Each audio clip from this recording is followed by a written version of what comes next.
Have you ever experienced a moment that changed your life forever? Tonight's story isn't just about love, power, or fate. It's about the quiet choices that define who we truly are. Stay with me until the end, because this one might touch your heart in ways you don't expect.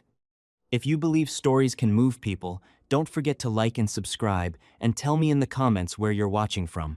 I'd love to hear from you. I was late closing the cafe because of the rain, the kind that turns city streets into mirrors and keeps regulars lingering over refills they never intend to finish. By the time I killed the neon sign and stepped into the alley out back, the storm had calmed to a slick shimmer, a breath on wet brick.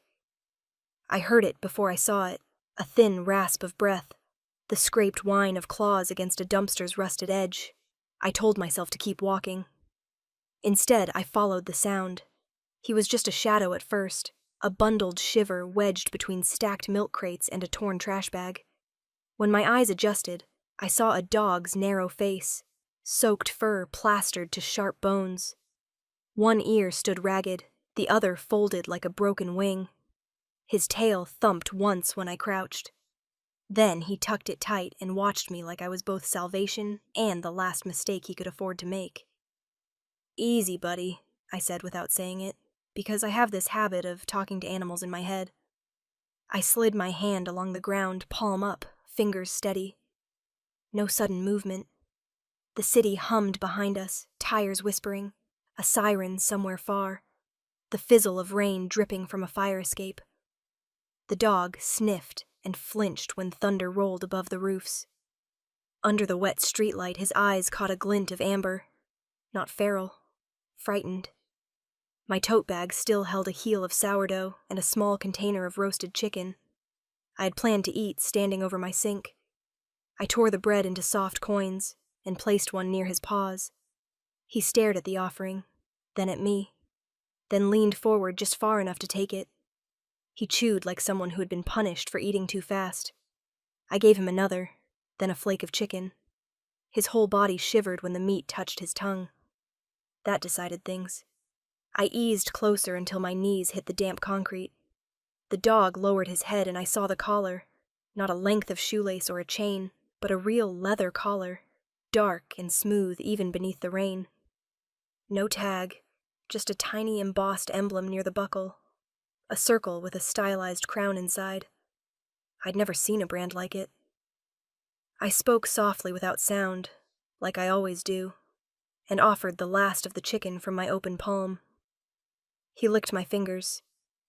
Some creatures sign contracts with paper. Animals sign them with trust. Okay, I thought. We're doing this. I slid the tote strap from my shoulder and made a sling. When I moved the collar to check for injuries, he tensed, but he didn't snap. There was a cut along his flank, as if he had slid under a fence and caught on wire. Not deep, but dirty. I could clean it at my apartment. The cafe's lock clicked behind me, like a door closing on a smaller life. The dog weighed more than he looked. He tried to walk, but his back leg dragged for 2 steps before it found rhythm again. I kept one hand on his shoulder and we shuffled toward the street. We made an odd pair reflected in the puddles, me in a too big gray cardigan and soaked sneakers, him ragged and regal at once. A cab slowed, considered us, then looked away like guilt in a rearview mirror. Typical. I live 3 blocks from the cafe, second floor of a brick building with a fading mural of swallows and an old bakery sign ghosted on the wall. My landlord hates animals. He writes notices in capital letters taped where everyone can see. No pets, no exceptions. Which is why I climbed the back stairs, with the dog pressed close, praying the motion sensor light would stay broken. It flickered twice and then died with a sigh, like it was on my side. Inside, my studio felt even smaller than usual. 1 room, 1 window, a galley kitchen, a bathroom so narrow you have to turn sideways to dry off. But the heat works, and the floorboards are old wood that creaks like an old friend. I grabbed towels and a mixing bowl, filled it with warm water, and coaxed the dog onto an old quilt. He let me clean the cut, teeth set, eyes steady. He didn't whimper. He watched me like a soldier watches a medic. Under the grime, his coat was a deep brindle, the kind of color you only see when the light hits right. He had that greyhound meets shepherd build, fast and thoughtful. The leather collar was expensive. I told myself someone must be looking for him. I told myself I would call a shelter in the morning and post in neighborhood groups with a carefully cropped photo that hid my apartment. The truth was harsher. If I called the city shelter, a dog with an injury and a past might not get a second chance. I made him a nest beside my bed with 2 folded blankets and an old sweater I never wore.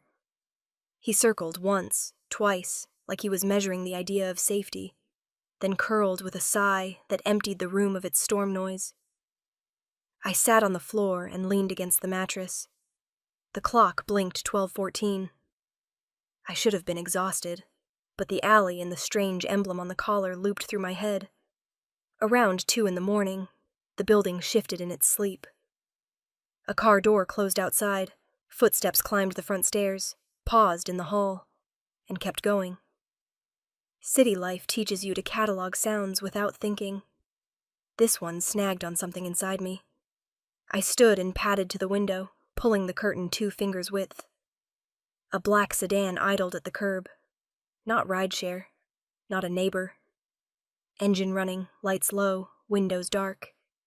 The driver waited. The dog lifted his head before I moved, ears pricking to a frequency older than alarms. He stood, tested his back leg, and pressed his shoulder against my knee as if to say, "We are not alone." I told myself the sedan at the curb was rideshare overflow waiting out the rain. Then its lights went dark and the street settled into that held-breath quiet. Cities get at 2 a.m. I kept the curtain cracked and watched the driver step out with an umbrella and a long coat that shed the weather like it had been trained. He spoke into a phone and nodded once. 2 other figures appeared at the end of the block, silhouettes that had learned to become human only when necessary. They did not linger near the umbrella. They watched. I backed away from the window and sat beside the dog. My apartment smelled like rain, coffee grounds, and the lemon soap I used on his cut. Ordinary air. I breathed in 4s and 6s, the way my therapist taught me after my mother died, and felt my pulse drop from hummingbird to nervous sparrow. The dog matched me with a long exhale and rested his chin on my shin. 10 minutes. 15. The sedan idled without impatience. Finally, the driver's door opened again and a different man climbed out. No umbrella, no coat. Rain pinned silver to his dark hair and jacket, and he ignored it. He moved with the kind of economy I have only seen in trauma surgeons and men who decide how nights end. He reached my building stoop, looked up once like a person confirming a calculation, and pressed the bell. 3 choices presented themselves like cheap prizes. Pretend not to be home and hope he left. Call the police and invite more unknowns. Or meet inevitability halfway. I ruled out the second option fast. I had a nameless collar and an injured dog. I pictured forms and questions and an animal control van I could not allow. Ignoring the bell would change nothing. I pulled on dry jeans, slipped my phone in my pocket, pointed the dog to his blanket, and whispered, "Stay." He did not know the word, but he knew the shape of it and sat with his eyes fixed on the door. The hallway light flickered as I went down. Old photos in crooked frames watched me like bored strangers. The front door stuck, then gave. Rain threaded silver through the air. The man on the stoop had his back to the street the way a sentinel does when he trusts his perimeter.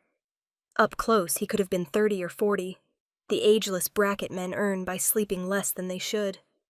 He said my name like he had confirmed it twice. I did not ask how he knew it. That is a rule you learn in cities. Do not donate facts. I asked if I could help him. He smiled the way people smile at a child answering a toy phone. His eyes were that uncertain city color between gray and light brown, tidewater under cloud. "You found something tonight," he said without making it a question. I felt the weight of the collar's emblem as if it sat burning in my pocket. It lay drying on my kitchen counter instead. Whatever crossed my face, he saw it. His smile thinned into relief with edges. "He belongs to a friend," he said, using the word the way bankers use the phrase close partner. "We have been looking for him since afternoon. There was an argument, a gate open, An instinct indulged. He does poorly without boundaries, and so do the men who care about him. May I come up? Every sensible cell voted no. But certainty wears people down. Also, if force had been the plan, it would already be over. I weighed the variables, counted the shadows, and put a 5-minute limit on the risk. Only you, I said. He nodded once and spoke into the rain. The other silhouettes dissolved back toward the car, like ink returned to a line. We climbed the stairs with the polite distance of strangers pretending this was normal. The dog heard us before the lock turned. He stood in the middle of the room with his head high and ears forward, wearing his blanket nest like a small cape. When he saw the man, something in him loosened and then braced again, the way devotion remembers discipline. The man knelt without minding the wet he brought and offered a hand, palm down. The dog crossed the space, sniffed, and pressed his face hard into the man's wrist. The breath the man let out could have been prayer in another grammar. He checked the bandage with surprising competence and murmured a little Italian my grandmother would have recognized. Gratitude sat in the room without anyone saying it. I asked about the emblem, a circle with a small crown. He glanced at it, then at me. It means he is claimed, he said. Not the kind of claim that can be purchased retail. That was when the shape of the night changed for me. The friend was not a neighbor with a nice fence. He was the kind of man whose fences are made of other men. The room felt an inch shorter. My heartbeat had announcements. There is a custom, the man said, and I already understood it was less custom than rule. The owner wishes to thank you in person. It will be brief. He will be respectful. He will also be insistent. When? I asked. Now, he said, and looked toward the window where the sedan waited like punctuation. I told the dog he could come. The man gave the smallest nod, like I had passed a test I did not know was being administered. He lifted the collar, weighed it in his hand, and left it on the counter the way a ring is left before surgery. Then he held my door, and the stairwell swallowed us back into the rain. The street seemed narrower than it had an hour earlier. The sedan door opened as we approached. Inside smelled like leather and winter, and something expensive I could not name. The dog jumped up first and settled on the floor, one paw touching my shoe like an oath. The man took the seat opposite and tapped twice on the glass. The city fell away like a curtain going up. We traveled 6 blocks east and 3 north, then into a lane I had passed 100 times without noticing. A gate rolled open at our approach. The building beyond it hid in plain sight, brick and steel with no sign, windows lit soft as if by intention rather than bulbs. The sedan stopped beneath an overhang. The door opened to a hallway that smelled like citrus and quiet. He is through here, the man said. You may keep the dog with you. I wanted to ask a dozen questions, and none at all. We followed the sound of low voices and clinking glass to a room dressed in dark wood and soft light. A man stood with his back to us, shoulders straight, one hand resting on the back of a chair the way some people rest a palm on the shoulder of someone they love. He did not turn immediately. The dog made a sound I had not heard from him, a small note that contained history and apology. The man pivoted then, and the room recalibrated around his decision to face us. He was beautiful the way storms are when you are inside a safe house. Not delicate, precise. His eyes were the same uncertain city color as the other man's, only colder or more honest. He looked at the dog first, which told me the important thing. Then he looked at me, which told me the rest. He didn't speak right away, and in that silence I became aware of every clock tick, every breath between us. The dog leaned against my leg as if to remind me who had started this. The man's gaze was steady but not cruel, assessing in the way of someone used to reading motives as quickly as pulse. You took care of him, he said at last, his voice low enough to make the air hum. I nodded because words felt too formal for the moment. His name is Nero. He does not trust easily. I said he had trusted me quickly enough for chicken scraps and a dry blanket. That earned me the ghost of a smile, quick and almost private, as though he hadn't expected humor here. He came closer, not threatening, just gravity in motion. Water darkened the cuffs of his shirt where the rain had soaked through. May I see where he was hurt? I showed him, pointing to the clean bandage at Nero's flank. He crouched, careful, and the dog accepted his touch without protest. I had seen gentleness before in surgeons and children, never in someone whose presence carried the weight of command. You cleaned it well. Thank you, he said. Simple words, but delivered with precision, like a signature at the end of a treaty.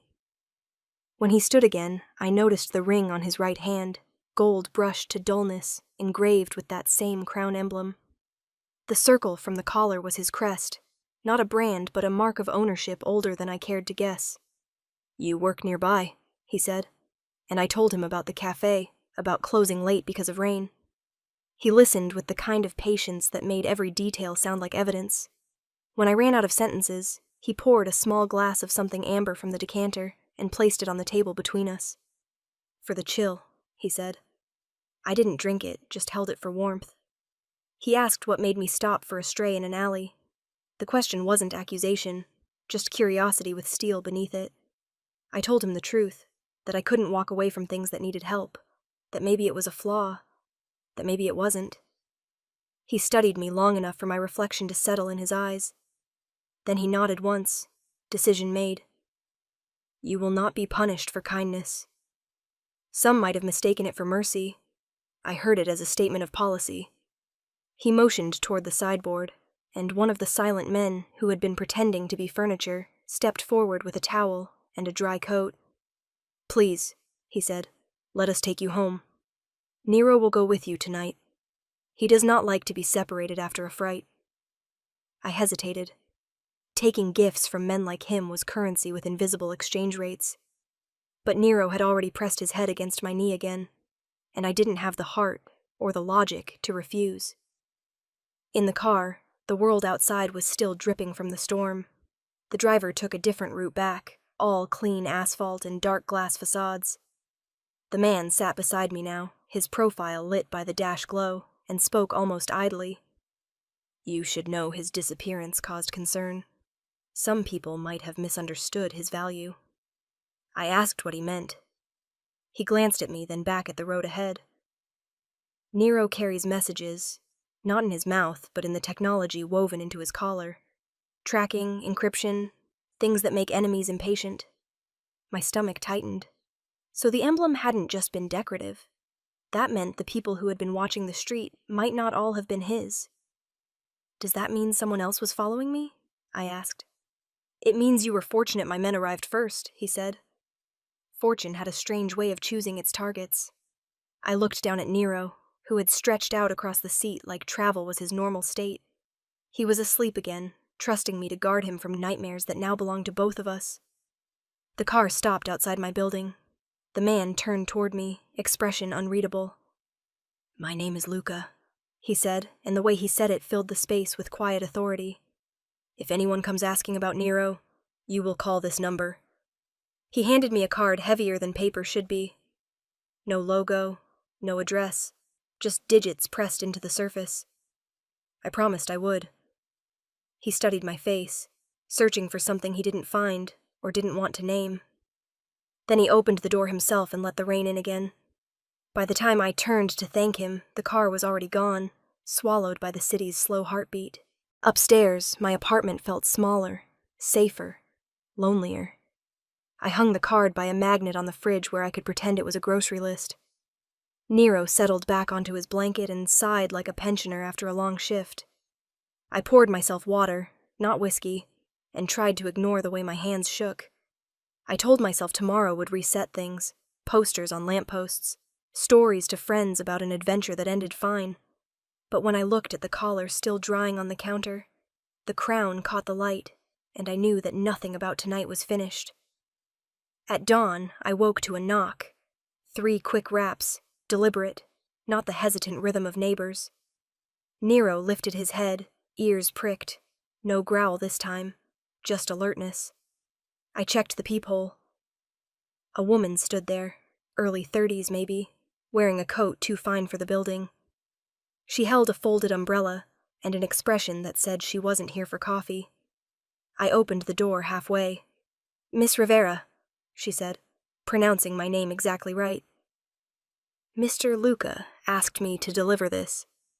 She offered a small package wrapped in brown paper and sealed with wax stamped with that crown. Inside was a note, handwritten, precise. "For the one who mends what others break." Beneath it, a new collar. This one silver-threaded, its emblem smaller. I traced the pattern with my thumb. Nero wagged his tail once as if approving. The woman waited until I met her eyes. "He values loyalty," she said quietly.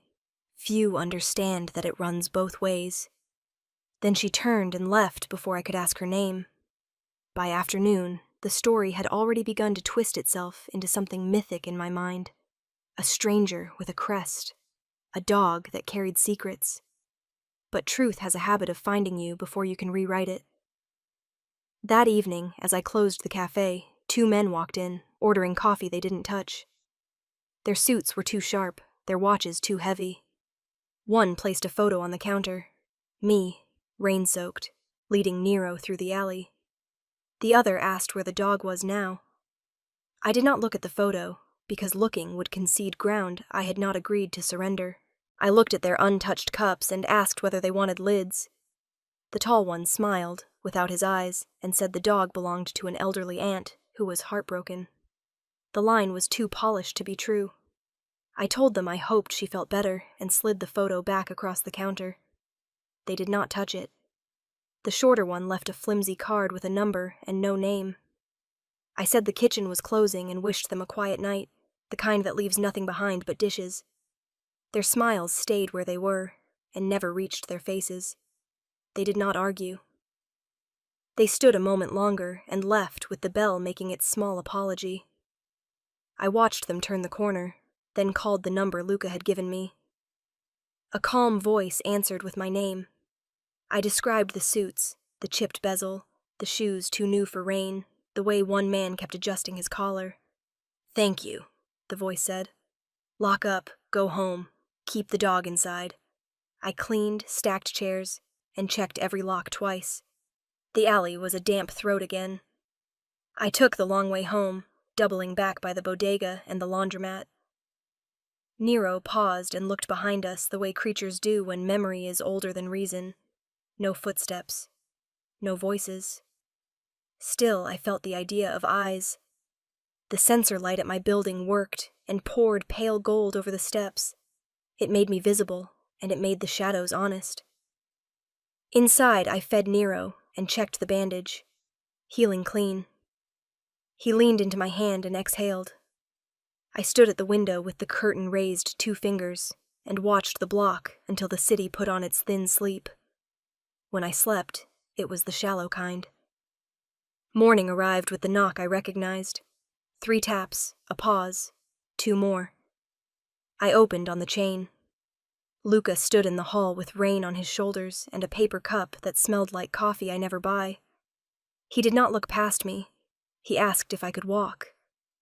We went to the sidewalk where the sky was slate and the gutters glittered. He handed me the coffee. 2 croissants. Nero pranced like pastry was a treaty. Luca walked at a pace that implied he could lengthen it at will, but chose not to. His men were nowhere visible, and everywhere implied. He told me the 2 men were not his. He told me they had waited across from the cafe and that patience travels with cameras. He wanted to move me for a few days. He called it precaution. I told him I had shifts and a landlord who measures mercy in receipts. He agreed that lives do not pause, and then pointed out that lives can end. He did not say it like a threat. Nero pressed his nose into my palm. I said I would come if Nero came, and if I could lock my door and leave a note for my neighbor to water the plant that forgives me. Luca said that was arranged. Back upstairs, I collected the light carry of a life. Toothbrush, 2 shirts, my mother's sweater, jeans that forgive, a paperback with a broken spine, and the tin that holds her recipes. Luca waited by the door with the stillness of someone trained to conserve motion. He did not look at the crowded bookcase or the jar of screws I keep for reasons I never remember. We left by the back stairs. The sedan waited, but the route changed. We skirted the river and the high bridge, slid under an elevated line, and stopped at a wall the color of weather. A gate rolled open. Inside stood a building that did not brag. Glass and quiet concrete. A lobby scented like time. An elevator without visible buttons. A corridor. The apartment was exact rather than grand. White walls, pale wood, a window that made the city look curated.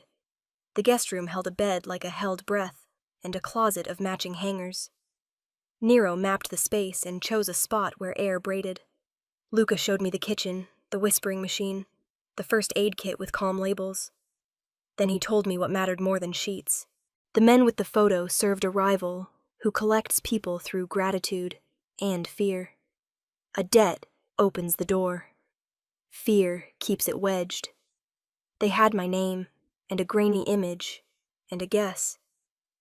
They would have asked nicely until they did not. If I had not called, I asked. They would have kept asking, he said. We set rules. I would not open the door except to faces I already knew. My number would stay the same, but every call would bounce through a filter I could not see. Nero would wear the new collar, silver threaded with circuits disguised as ornament. If I left the apartment, someone would be 2 paces back, not to crowd, but to intercept. I asked how many people had been assigned to a woman with a cafe and a plant. Enough, Luca said. I asked why all this for a dog. He looked at Nero, and then at me. Some things are leverage, he said. Some things are family. By afternoon, the apartment felt like a waiting room between storms. I wrote my manager about a family emergency and scheduled the message. Luca made calls in a language that belongs to sunlight on slate. I brewed gentle coffee. Nero slept. The sun moved across the window. At evening, Luca returned. He said the men from the cafe had been redirected. He did not offer details, and I did not ask. Then he said he wanted to show me where Nero had run, not as punishment, but as context. I said I would go if we could come back here afterward. He agreed and picked up a leash I had never needed to clip. Tonight. We drove without sirens through a city that kept its secrets beneath well-lit streets. The route angled west, then north, then down through warehouses fading into dusk. Nero watched like a passenger who understood maps by scent. Luca spoke once to confirm a gate code. I watched his profile and the way quiet gathered around him like a coat. The place we stopped looked like a disused freight terminal. Then the lights came alive. A sliding door lifted with the hush of money well spent, and inside was not a warehouse but a training ground polished to a whisper. Turf trimmed to perfection. Obstacles arranged like a language. A glass wall with a room beyond where silhouettes moved with stillness. This is where Nero learns to find and to carry and to come home, he said. He did not say the words military or encryption. He did not have to. A woman stepped from behind the glass, hair clipped short, sleeves rolled, a control band around her wrist. Nero saw her and his tail wrote his history across the air. She held her palm up, fingers spread, and Nero sat, held, then flew at her when she clicked a tiny signal. She laughed, and the room softened. You ran, pirate, she said, and Nero ducked his head, happy in apology. Luca introduced her as Sarah. She shook my hand with the grip of someone who knows which bones matter. Thank you for lending him courage when he forgot his, she said. Then she set up a short run of platforms and tunnels. Watch, Luca said. What I watched was a conversation in motion. Sarah's hand barely flicked. Nero pivoted. Her shoulder tilted. He slowed. She glanced. He searched, nose painting lines that turned into meaning.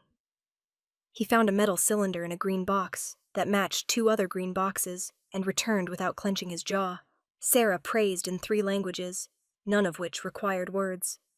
Sarah asked if I wanted to run a short line. I said yes. She placed the control band on my wrist until it sat snug. Hold your palm like this. He reads your silhouette more than your voice. Call him only when it matters. I called softly, and Nero came like a string had tugged his heart. We moved clumsy at first. My shoulder telegraphed what I intended to hide. My breath broke the rhythm. Sarah touched my elbow once, and my feet found forward. Nero adapted. He made me better without asking, and then made me look like I had always known what my hands were doing. When he returned the cylinder, his eyes held a joy so clean it made my throat ache. I gave him the praise he earned. "Good," I said, and meant it. When Sarah finished, she linked Nero's new collar to a console and showed me a screen rendered as loops and nodes. "Messages go one way only," she said, "and they go fast. If someone cuts the loop, the device sings, and then turns itself into quiet metal." I thought of the men at the cafe, and the photo, and my small apartment. I thought of the dog who had trusted me in an alley. We left by a back corridor that smelled like cedar and machine oil. Outside, night had settled. Luca walked beside me, not touching. "You taught him to return today," I said. "He taught himself and allowed us to believe," he replied. He glanced at my wrist where the control band had left a faint mark. "Some contact stays even after it is removed," he said. On the drive back, he told me a story that pretended to be about Nero, and was not. The first time a rival tried to steal something that carried our words, we lost a boy who loved dogs better than sleep. Sarah was his sister. She built the system that fails safe now. We do not forget debts, or the people who pay them. At the apartment, a man waited by the elevator. Upstairs, the door was ajar. Not wide, not careless. A line of light. The kind of mistake people make when they want you to think no one is inside. Luca's hand was on my shoulder before I realized I had stopped walking. He moved me behind him and tilted his head. The man in the jacket slid forward with a tool rolled in cloth. "Stay," Luca said. He pressed a knuckle against the door to widen the gap and waited. "Silence is the loudest sound when it is wrong." He looked at me over his shoulder, a question I couldn't hear. I shook my head, and he entered first like water slipping into a glass. The apartment looked normal to an untrained glance. The duffel where I had left it.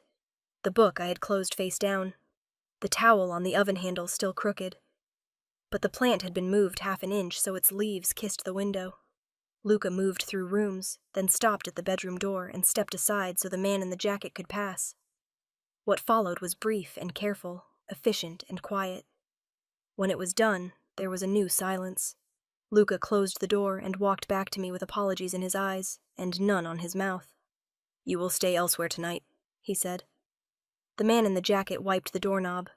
Nero sat, watching, head tilted like he was reading a long sentence.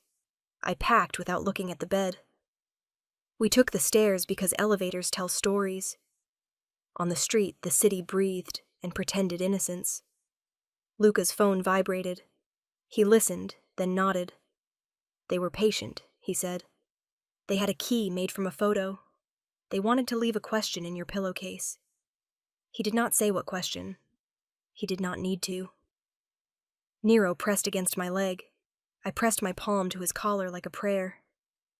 We relocated to a safe apartment above a shuttered bakery and beneath a lawyer's office that existed only on paper. The stairwell smelled faintly of flour and printer ink, forgiveness and forgery braided into one breath. Luca installed me like a system, not a guest, mapping sightlines, timing the elevator, choosing the chair that saw both doors and the window's reflection.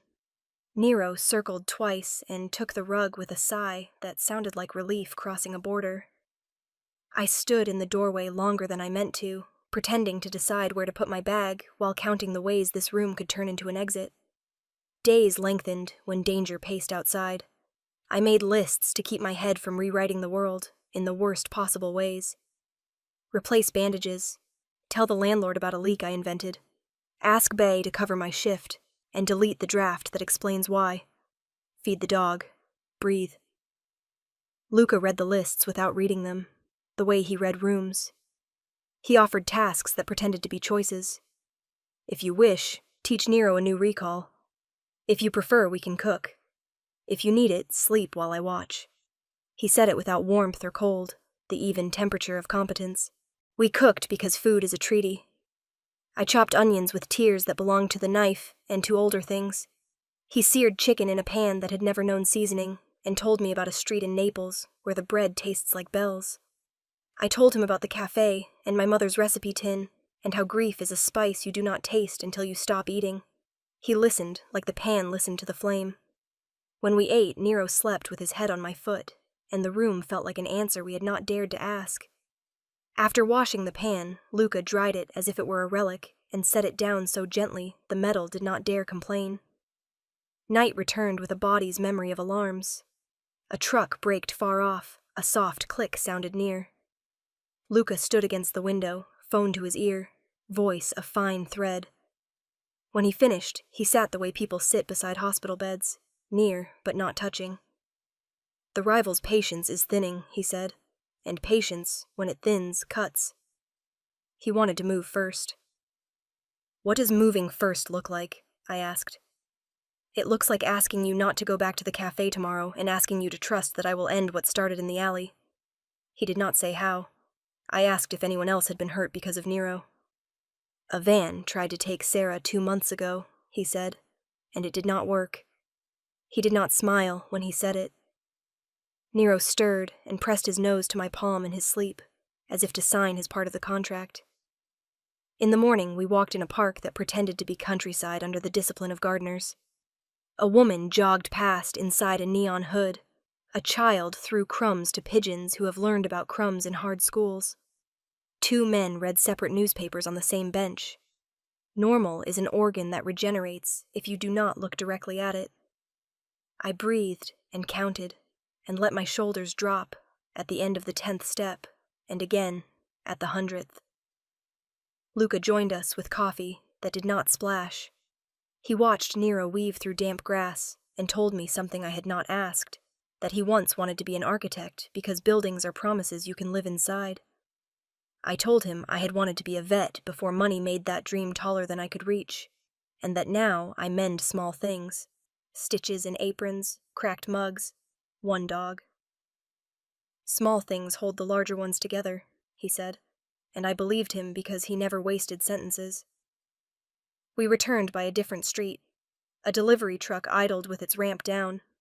A ladder leaned against a mural, and the painter filled a blue that looked like a new bruise. Nero halted and stared at a man smoking beside the truck.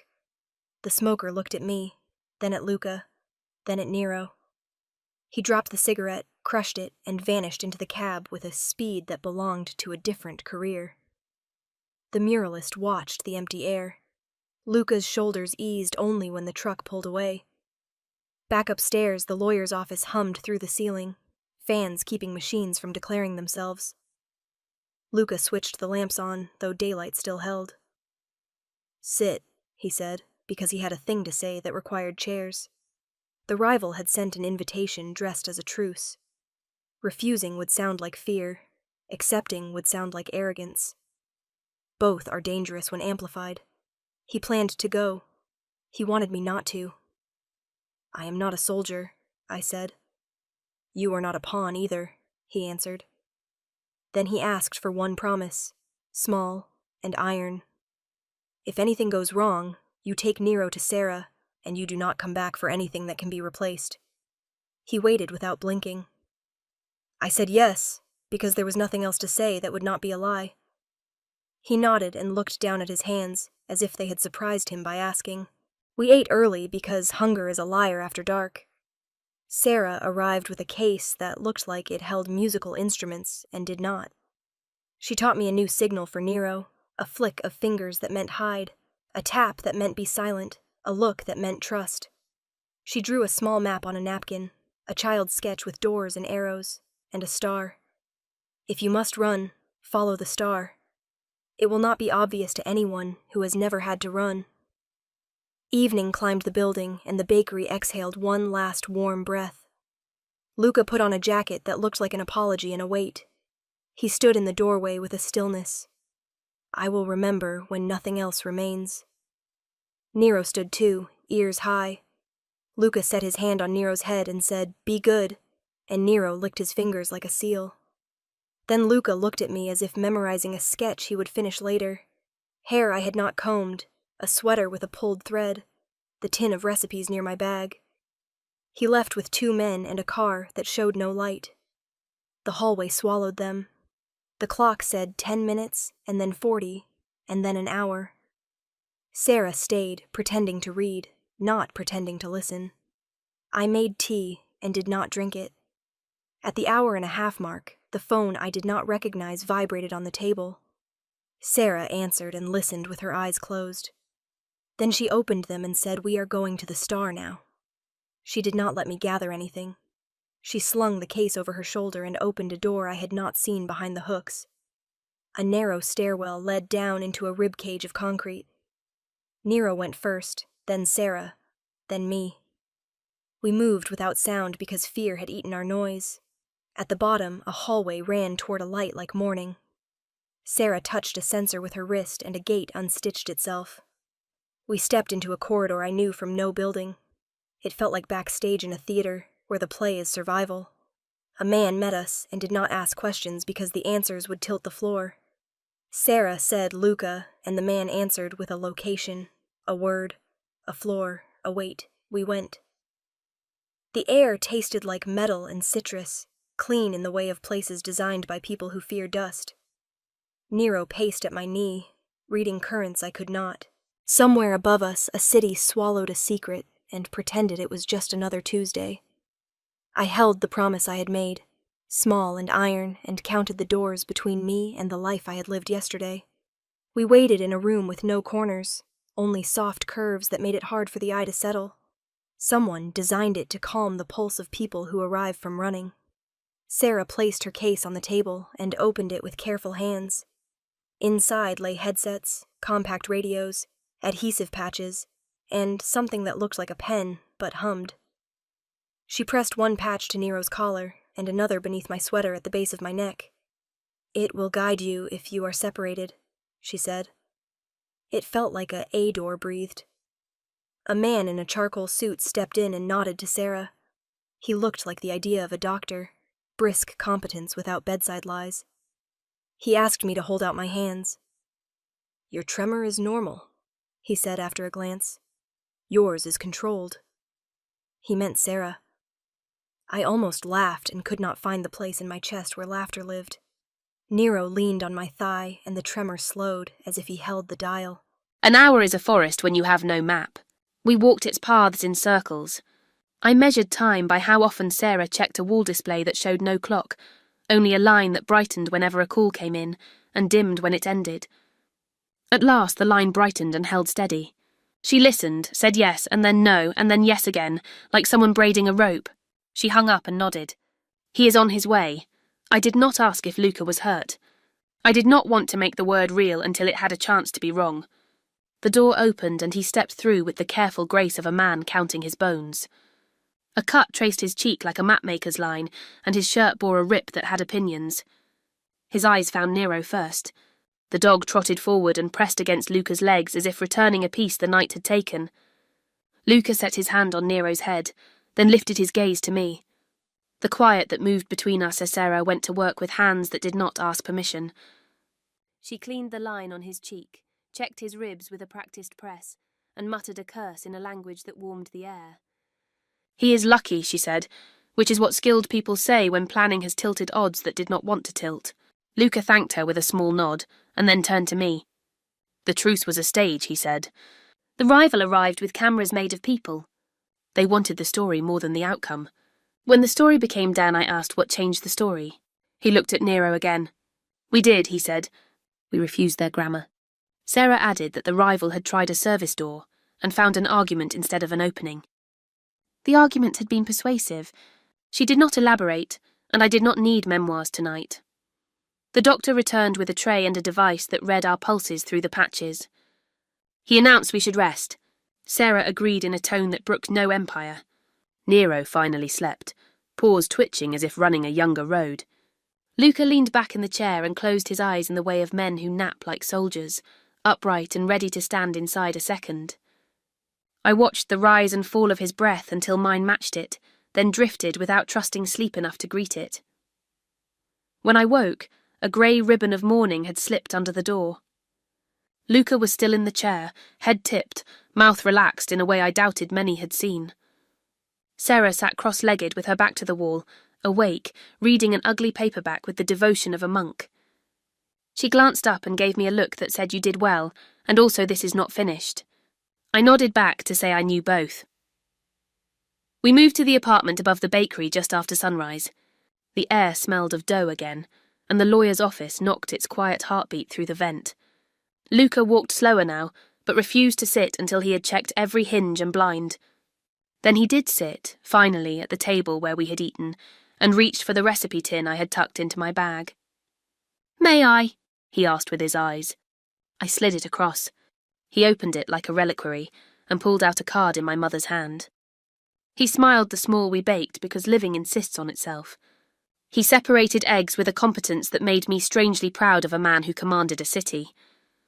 I zested while he buttered the pan. The scent lifted the room. We spoke of nothing tactical. He asked what my mother taught me that was not a recipe.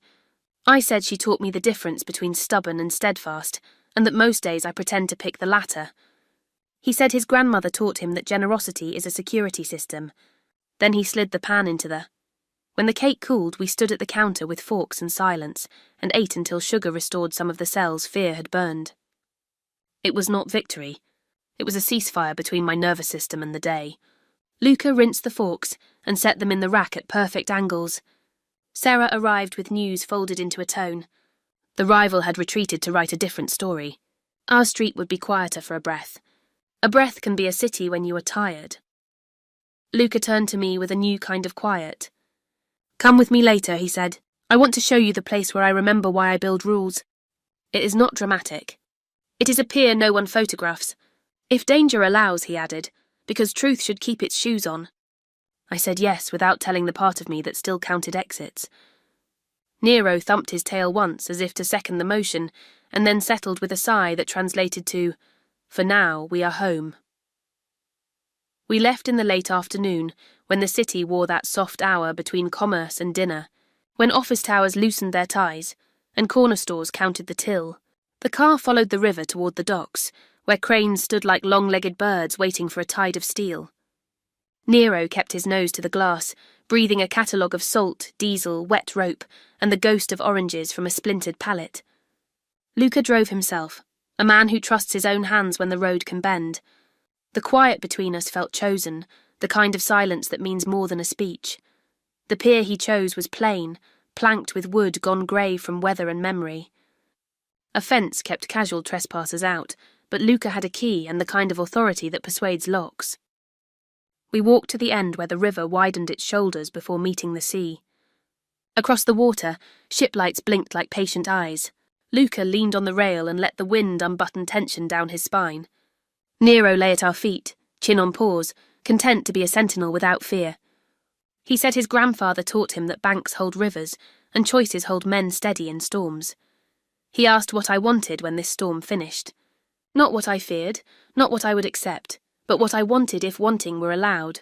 The question startled me more than codes and the bright grammar of gunmetal. I said I wanted to lock my door without staging a rehearsal. I wanted to hand coffee across a counter to tired people and watch them stand a little straighter after the first sip. I wanted Nero to forget the sound of boots and remember the smell of bread. I wanted a life that did not require choosing between brave and alive. Then he told me what he wanted, which was not conquest and not surrender. He wanted quiet corridors where agreements could be made without cameras. He wanted men who chose their families without being drafted by hunger. He wanted to cook something simple and eat it while it was still warm. He wanted to know that when he sent people into the night, he was not sending them toward a name carved somewhere permanent. Nero thumped his tail like a signature. We walked the pier twice. On the third pass, Nero alerted at a gull dismantling a bread wrapper, all theatre and no threat. I scratched behind his ear and felt joy travel up my hand like a spark. On the way back to the car, Luca's phone pulsed and the air shifted. He read a message, typed 3 answers, then looked at me the way you look at a friend when you must carry a heavy thing past them without offering a handle. "We should stop at Sarah's," he said. "The rival is quieter than usual, which is the kind of quiet that plans. Sarah's place was part workshop, part monastery. Tools nested beside cables that pretended to be jewellery. A wall map hung without labels, only threads tracing the courses of birds that migrate by instinct and math. She placed a tiny device in my hand, shaped like a pebble smoothed by a patient river. "Clip it inside your shoe," she said. "If the floor ever lies, it will tell the truth." She fitted a fresh module to Nero's collar and made him sit until he remembered who he was. Then she hugged me, matter of fact, like a medic fastening a bandage that would not be needed unless it was. We returned to the safe apartment with the evening steeping into darker amber. I messaged B about the morning shift, offering 3 favours and a cake. She replied with a chain of hearts and a promise to break down my door with pastries if I didn't let her help. I translated that warmth into blankets and tea. Luca took a call on the balcony and came back with the look of a man who had moved 2 pieces and seen a better move appear 3 boards away. The rivals' collectors went home early, which made me feel better and worse at once. Night was generous for an hour, then changed its mind. The building's power hiccuped, recovered, then dimmed to a polite gloom. Nero stood, tail low, ears high, and faced the door. The pebble ticked once in my shoe, a heartbeat not mine. Luca killed the lamps and the room slid into shadow. He opened the drawer where he had left thin tools and set one by the jamb. "Sometimes quiet is an attack," he said, and a moment later the hallway light went out as if it had heard and agreed. Footsteps padded toward us with the caution of people who have practiced not being heard. Nero growled, short and old as instruction. I touched his collar and felt the module's faint hum, a small machine deciding how hard it would sing if asked. Luca gestured to the wall behind the coat hooks. Sarah's star door looked like paint, until he pressed a hidden latch. The panel breathed and swung. "Go," he said, and there was no command in it, only a compass. We entered the ribcage stair and the door whispered shut behind us. A dull thud answered in the apartment like a sentence cut off mid-plea. We moved down, then across, guided by small lights that glowed only when we were close. The pebble warmed once, a warning about a section of floor that had paid for itself the minute someone careless mapped it. Luca led without rushing. Nero stayed tight to my knee, the professional who knows that staying close is not fear but form. The corridor ended in a service bay, where a plain van waited with the patience of a good lie. We climbed in, doors closed, engine whispered, and the building exhaled behind us like a lung that had remembered how. We drove a long rectangle through streets I did not name. From the van I watched the city tilt and right itself like a ship learning the wind. Luca did not look back. He watched the mirror only to confirm absence. When we stopped, we were beneath a building that hummed like a held note. The garage door sank behind us, and the van surrendered its heat into concrete. We rode an elevator that recognized Luca and refused to see me at all. When the doors opened, Sarah waited with a small smile and a larger question. "Safe?" she asked. "For now," Luca answered. And I believed him because Nero shook himself once and lay down as if safety, at least for a breath, could be a flaw you recognize. Sarah ushered us into a suite that looked like a lab had made a pact with a sanctuary. Plants softened glass, cables hid inside wood, and the air held the quiet of work done well. She set a kettle on and handed me a towel, though I was not wet, the gesture landing where steadiness had cracked. Luca leaned against the counter, eyes unfocused in the way of someone running 2 calculations at once, one about the room and one about every room beyond it. He asked about the power cut without asking. Sarah said the rival had learned to borrow utilities and returned them with strings tied underneath. "We severed the strings," she added, and somewhere in the building a transformer hummed as if to confirm. Nero paced a small circle, then found a spot that let him keep all the doors in the corners of his eyes. I knelt, checked his bandage out of habit, and found it cleaner than my thoughts. The kettle clicked and steam rose. Sarah poured tea that tasted like citrus and iron, nerves and repair. We drank in silence for a minute that stretched and then settled, like fabric pulled tight and smoothed by a careful hand. Luca set his cup down and said we could not stay still for long. Stillness in this city is a signal flare. He outlined options in that even tone of his. Option 1. We disappear into the edges for a week, while he and his people finish a thing they had started the night we first walked down a ribcage stair. Option 2. We stand on a pier with lights and let the rival send photographers in suits to tell a story that ends in somebody's favour. Option 3. We write our own vocabulary and invite the rival to fail at translation. He looked to Sarah. and she lifted a shoulder in a small shrug that said she liked option 3 because it required both planning and art. "What is option 3?" I asked, tasting the number like a new spice. "We invite them to a place that is not a place," Sarah said. We set the ground under their feet to the honest angle and asked them to walk. She meant a meeting where the exits were ours, the lights were ours, the history was ours. Luca added that the rival had pride that could be manoeuvred into picture frames. He would not say no to an invitation that allowed him to strut. "Where does such a place exist?" I asked. Sarah smiled toward the plants. "Anywhere the lights answer to me," she said. Then she slid a blueprint across the counter, a drawing so clean it could have been a prayer. The location was a decommissioned gallery by the river, a white box with perfect sightlines and ducts like arteries. She marked vents and pillars, noted where sound pooled and where cameras could be led to read wrong. Nero nosed the edge of the paper, as if to suggest a path only dogs understand. We rehearsed, because rehearsals save lives.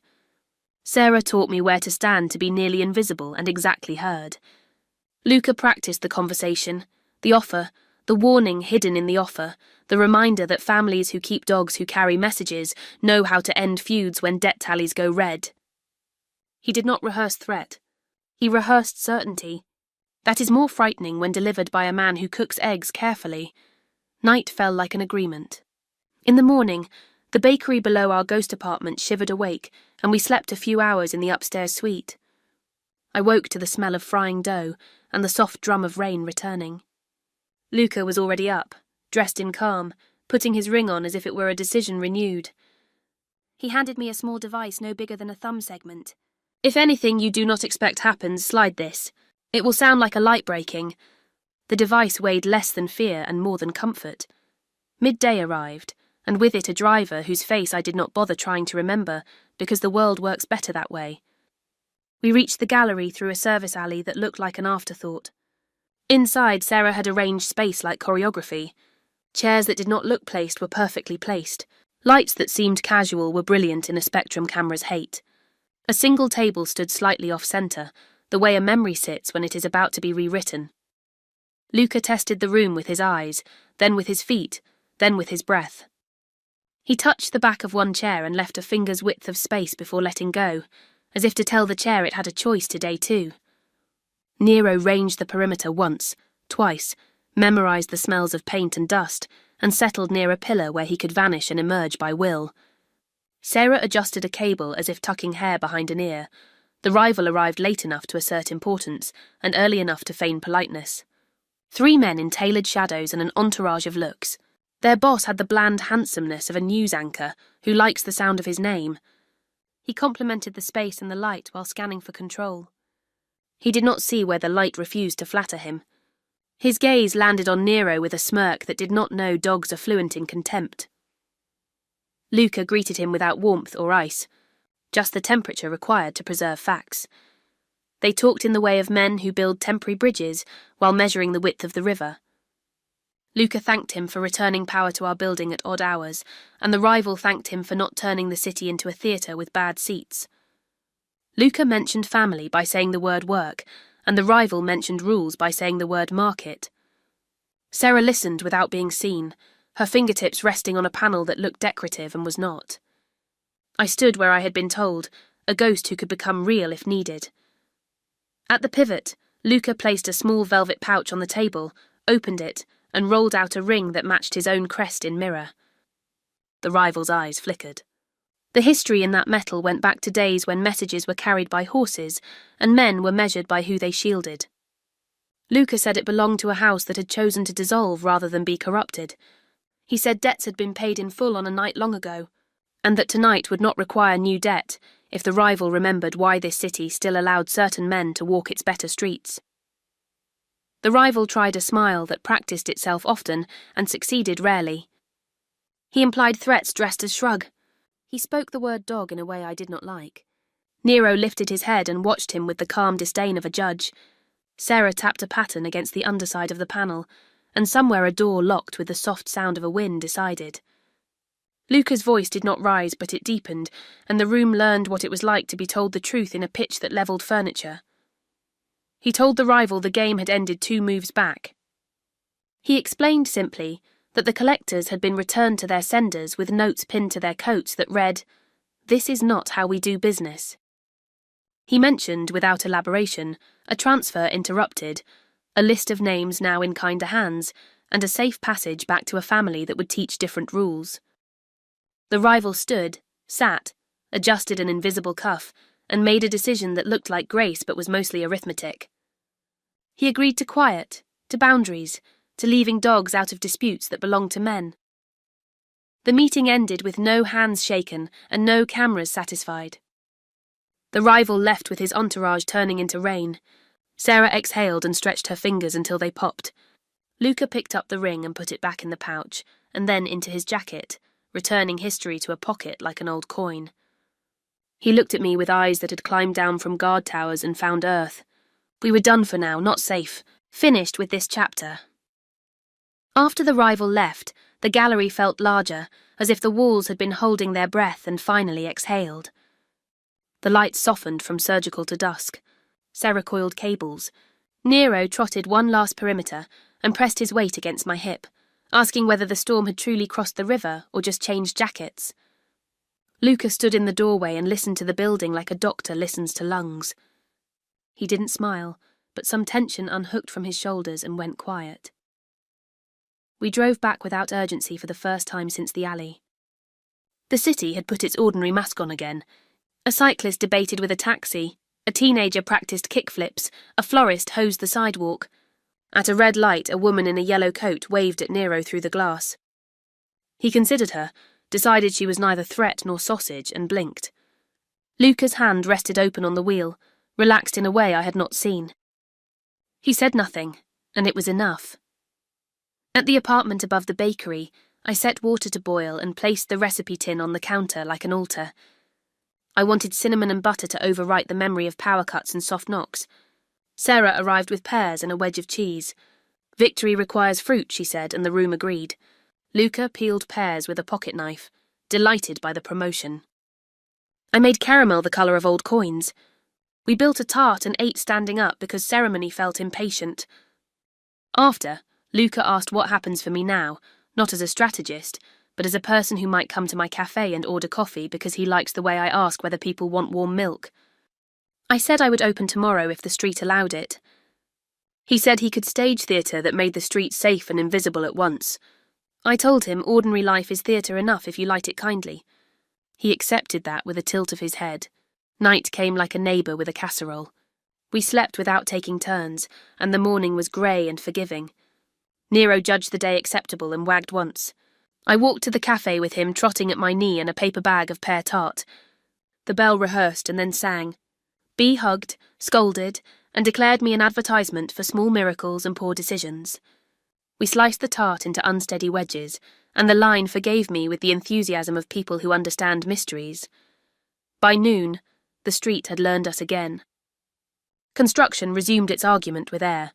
A violinist turned scales into weather on the corner. I made coffees the way people like to be listened to, and each cup felt like a stitch pulling fabric back together. A man in a navy jacket read by the window and left a tip in an alphabet I couldn't place. Luca didn't appear, which was both relief and a new ache. Nero slept behind the counter like a saint. Mid-afternoon opened a pause. I stepped into the alley where claws had scraped metal and thanked the geometry of chance. Milk crates dented dumpster, a shadow that had become a story. When I turned, Luca was at the mouth of the alley, a memory at the edge of a dream. No entourage, just the coat that makes him look like weather. He asked for a walk without asking. We took the long block past the hardware store with jars of screws, the bookshop where cats choose readers, the church that smells like beeswax. He didn't talk business. He asked about my mother's handwriting, whether the loop in her S had always been so certain. I asked about his grandmother's window, and whether the view had trained his patience. We traded small questions. At the park, a tennis ball presented itself from my pocket as if planted. Nero returned it with pride that made strangers smile. We sat on a newly painted bench and watched the river think. The quiet won't last forever, he said, and I said I knew. He intended to build a buffer thick enough for ordinary life to bloom inside. There is a room by my office where plants refuse to die, he added. I thought of you when I passed it. I said I had bought a plant for the apartment, leaves like stars, a clay pot that forgives. We agreed to call it Ordinary Miracle, because hope deserves a little drama. We closed early with a sign that read, "Thank you for your patience. See you at dawn." On the way home, I bought the plant and carried it like a small planet. Luca met us at the door with a smile I refused to qualify. We settled the pot on the sill and argued briefly about which direction it would prefer.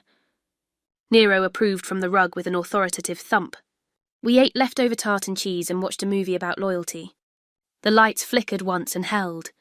When the credits rolled, the city kept breathing like a thing that had decided to live with us instead of against us. I washed the pan. Luca dried it. Sarah texted a photo of the gull at the pier stealing a sandwich. Before sleep, Luca traced the skyline with a fingertip on glass, writing a promise he could read. "Some storms end," he said. "Others decide to reign elsewhere. Either way, we learn which roofs we can trust." Nero huffed in his sleep, satisfied with ceilings paid for in kindness. I tucked the recipe tin back into its place. The plant lifted 2 leaves toward the streetlight. I turned off the lamp and let the room remember how to be a room. Outside, tires whispered, a siren hesitated and relented, and somewhere a bakery proofed tomorrow's bread. For the first time since the alley, I believed the city might keep us without asking for a receipt. Morning returned with the sky rinsed clean and the city wearing yesterday's rain as a shine. I opened the cafe at dawn, chalked the board with a shaky hand, then steadied it with coffee. Nero took his spot by the door like a doorman who expects belly rubs as currency. The first customers shuffled in with sleep still folding their faces, and the bell wrote its tidy music. I poured, listened, nodded, and let steam and small kindness stitch the room back to itself. Ordinary life resumed like a record finally sliding into the groove it was made for. Luca came late morning, unremarkable as a man buying a double espresso, remarkable to anyone who knows what gravity feels like when it walks into a room. He kept to the corner by the window and watched the street the way a captain watches a horizon. We spoke with glances and errands, a napkin refolded, a second shot drawn. B teased me after he left, asking whether double espressos tend to wear rings with crowns. I told her some stories are best saved for winter and a long cake. She laughed and declared that winter could come early if I brought the cake.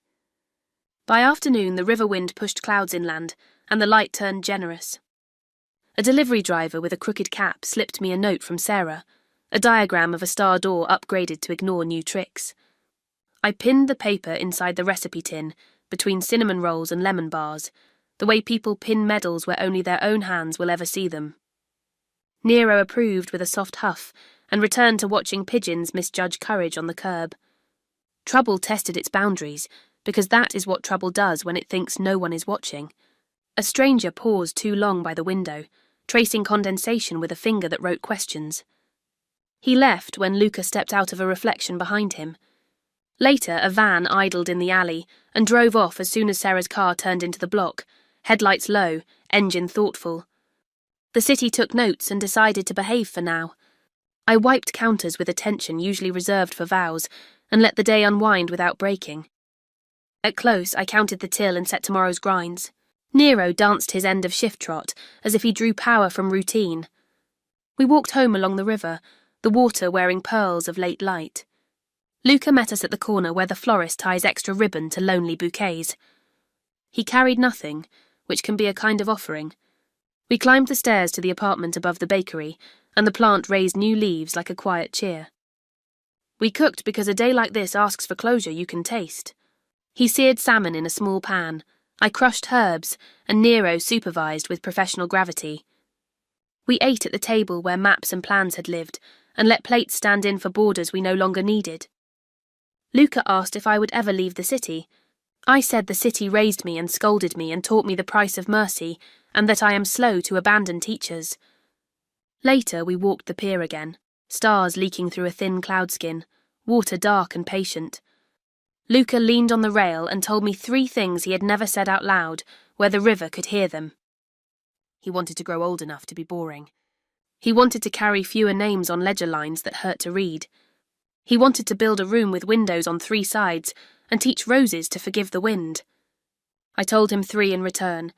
I wanted to keep a door unlocked for a dog who always comes back.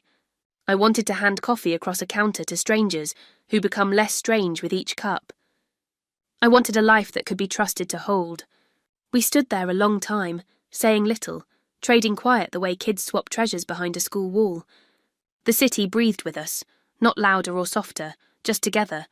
Nero pressed his head against my thigh, and the shape of the night settled into something I recognized as peace that does not apologize for being temporary.